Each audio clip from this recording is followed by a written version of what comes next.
am a completely new agent. I mean, I still have that new car smell to me everywhere I go.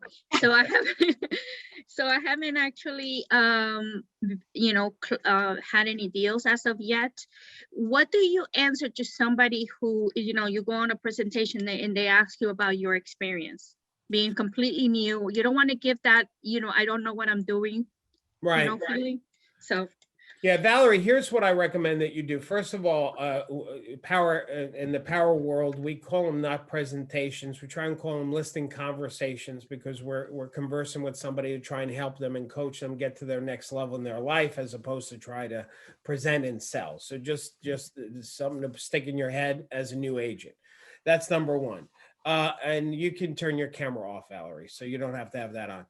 The okay. second thing that I'll tell you, Valerie, is I would encourage you to go on listing a conversation appointments by with another agent. So that way an experienced agent will be your backup. You'll actually learn some things. And I think once you have some successes under your belt, then you'll be able to go on an appointment and be more confident. I will tell you, most homeowners do not ask you how long you've been in real estate or how many houses you sold unless they smell insecurity. It's when they smell that insecurity, or I should say, like you said, to quote you, Valerie, they smell that new car smell, that new agent smell. So once you get used a little bit, so to speak, they actually don't ask those questions anymore, and you don't have to prove that you've sold a lot or you've sold in that neighborhood. So I'm going to say that one more time, Valerie, that everybody hears it.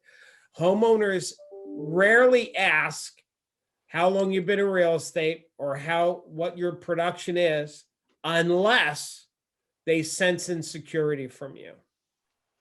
So it's really important that you show a tremendous amount of command of the conversation and a tremendous amount of confidence, and that will abolish you getting those questions, regardless of how long you've been in business or how your production is. So for you to develop, Valerie, that confidence level and that conviction in your speaking, is I would go on appointments with another agent from your company and just do a bunch of those, however many it takes. And then you start to go out on your own. And in the beginning, you may still be a little, insecure or uncomfortable, but eventually you'll get there. I appreciate it. Thank you very much. Yeah, very good, Valerie. One last thing I'm going to say, Valerie, for you and all agents, not just the new agents, but the ones that are uncomfortable on a listing appointment. How you get confident is actually doing it, right? So I'm going to share this analogy with you all that maybe it'll help you.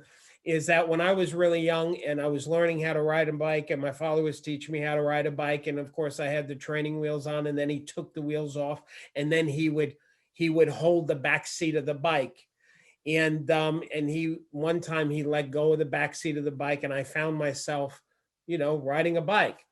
Now, if let's say my dad hired a scientist to explain to me the gravitational pull of Earth, and Olympic bike riders explaining me how to balance your body on a bike, and if I watched video and read books on how to ride a bike, all of that knowledge, all of that technique, all of that science would not give me balance and empower me to ride the bike. What gave me balance was actually getting on the bike and attempting it and riding it and falling and all of that. The same is true in real estate. You can attend every webinar. You can read every book. You can listen to every one of these sessions, but you're not going to get balance unless you get on the bike. And in real estate, getting on the bike is belly to belly, face to face with that homeowner. And the more of those conversations you have, the better skilled you are. And I'm going to say one other thing about that, is that every appointment that you go on, whether you get the appointment or not, I want you to do what I did when I first started doing real estate, and I did when I was a speaker, is after every appointment, I would sit in my car and I would ask myself, what could I have done better? Not that I was bad, not that I'm wrong or beat myself up. I looked at mastery. How can I master the listing conversation? And I would reflect. Same thing in my seminars.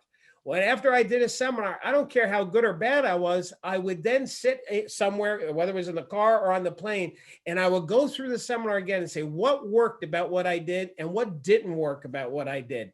And in the early days, I used to actually take notes on my seminar, so that way the next time I delivered that seminar, I looked at the notes and looked at what worked and what didn't work.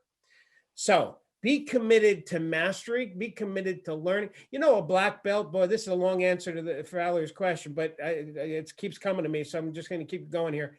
You know, a black belt in martial arts, they don't look at a black belt as a place that you get to. They look at that's a place you live from. There's a difference. You don't get to being a black belt, you live from being a black belt. So think of that in real estate of mastery, that you don't get to being a chef of real estate, mastering real estate. You live from that, and how you live from that is by learning. You always are taking a deeper cut to master it and understand it and to learn it. And it's not just the conversations that you have with buyers and sellers, but it's the conversations you have with yourself.